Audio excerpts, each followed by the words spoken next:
The NFL has given us heartbreaks and Hall of Famers. But every once in a while, it gives us something you literally cannot explain. A play so bizarre, so unbelievable, that even the announcers stop talking. A stadium where the roof literally collapses. And players who suddenly quit in the middle of a game. Today, we're counting down the most surprising moments in NFL history. The ones that broke the internet and left everyone thinking, what just happened? On Thanksgiving night, Jets quarterback Mark Sanchez took the snap, turned to hand off, and instead ran full speed directly into the backside of his own guard, who was stuffed at the line. The ball squirted loose on impact, and Patriots linebacker Steve Gregory scooped it up for an easy touchdown. It happened so fast and looked so absurd that it instantly became a meme, spawning its own permanent nickname, the Butt Fumble.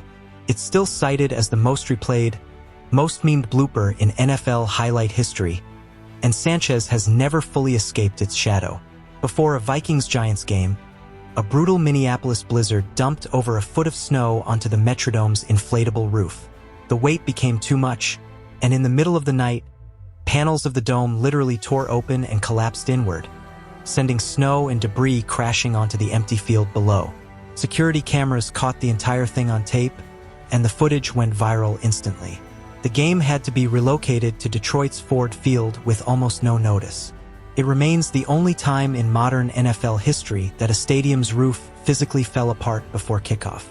And if you think a stadium roof collapsing is crazy, hit subscribe, because the next NFL moment took an entire Super Bowl into complete darkness.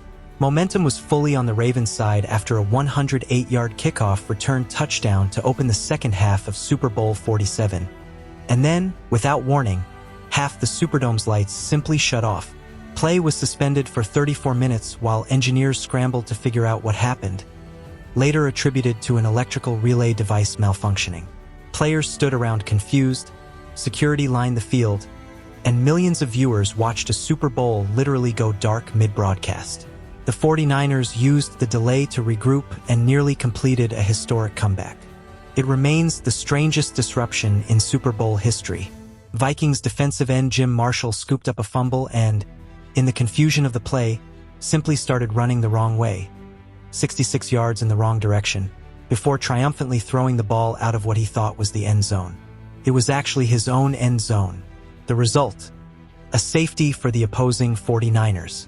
Marshall didn't even realize his mistake until teammates started screaming and pointing. Chargers kicker Nick Novak had just drilled a 53-yard field goal earlier in the game, a career highlight. Later, cameras caught him relieving himself near the tunnel, and the broadcast held on the shot for an uncomfortably long time before cutting away. During a Dolphins game in 2018, a pass got knocked into the air not once but multiple times in a chaotic scramble near the line of scrimmage, and receiver Devante Parker was somehow the one who came down with it, turning a broken play into a 46-yard gain. The odds of the ball finding his hands after that many deflections are close to impossible. In 2022, a pass intended to be broken up instead deflected cleanly off a defender's helmet and into the hands of the intended target for a completion, an almost cartoonish bounce that no one, including the announcers calling it live, could quite process in real time. With 10 seconds left and the season on the line, Vikings QB Case Keenum threw a pass to Stefon Diggs near the sideline. Saints defender Marcus Williams went for a big hit instead of a tackle, completely whiffed, and slipped to the ground, leaving Diggs a wide-open lane to sprint untouched into the end zone for the walk-off game-winning touchdown. It's the only walk-off touchdown to ever end an NFL playoff game on the final play, and the eruption inside US Bank Stadium was so loud it registered on seismographs at a nearby university. Pure, chaotic, one-in-a-million football.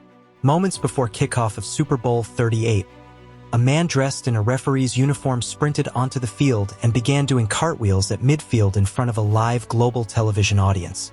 It was Mark Roberts, a professional serial streaker known for pulling stunts at major sporting events worldwide. Security tackled him within seconds, but not before the broadcast cameras caught the entire chaotic scene. It happened the same year as the infamous halftime wardrobe malfunction, making Super Bowl 38 one of the strangest broadcasts in NFL history. During a live game against the Jets, Buccaneers receiver Antonio Brown suddenly stood up on the sideline, tore off his shoulder pads and jersey, and started jogging toward the tunnel shirtless, mid-game, while his team was still on the field. He threw his gear into the crowd on the way out, waved goodbye to fans, and disappeared into the locker room. He was released by the team days later. It's one of the most bizarre, real-time on-camera meltdowns in modern sports, and to this day. On the final play of his career, 43-year-old Doug Flutie did something no NFL player had done in 64 years. He drop-kicked an extra point instead of using a standard snap and hold. He simply had the ball snapped directly to him, bounced it off the turf, and kicked it through the uprights like it was a schoolyard trick shot. It worked perfectly, because the drop kick had essentially vanished from football with the invention of the pointier modern ball. Nobody had successfully done it in a regular NFL game since 1941. It remains one of the most delightfully random moments in league history. Veteran NFL punter Donnie Jones once jogged onto the field for a live kick, still wearing his sweatpants over his uniform, and had to shed them on the fly before the snap arrived, flinging them behind him in front of a national broadcast. It's the kind of moment that looks like a blooper reel gag but happened in a real, live NFL game. Sideline officials are supposed to be safely out of harm's way, until they're not. In one infamous sequence, a running back broke free down the sideline at full speed and, unable to stop in time, completely flattened a referee standing near the boundary, sending him flying backward onto the turf. The referee needed a moment to recover before eventually walking off under his own power. At Super Bowl Media Day, a mandatory press event where players are required to answer questions for a set amount of time, running back Marshawn Lynch sat down and responded to nearly every single question, regardless of topic, with the exact same sentence. "I'm just here so I won't get fined." He repeated it almost 30 times in under 5 minutes before walking off. It became an instant internet sensation, a meme template, and arguably the most quoted non-answer in sports media history. A hard-fought Bengals-Steelers playoff game completely unraveled in its final minutes, exploding into one of the ugliest bench-clearing brawls in modern NFL history. A Bengals linebacker was ejected for a vicious late hit. A Bengals defensive back ripped off an opposing coach's helmet and appeared to swing it, and players from both sidelines sprinted onto the field throwing punches as officials tried and failed to separate everyone. Which one of these still blows your mind? Drop it in the comments and let me know which moment I missed, because trust me, there are more. Subscribe for the next one.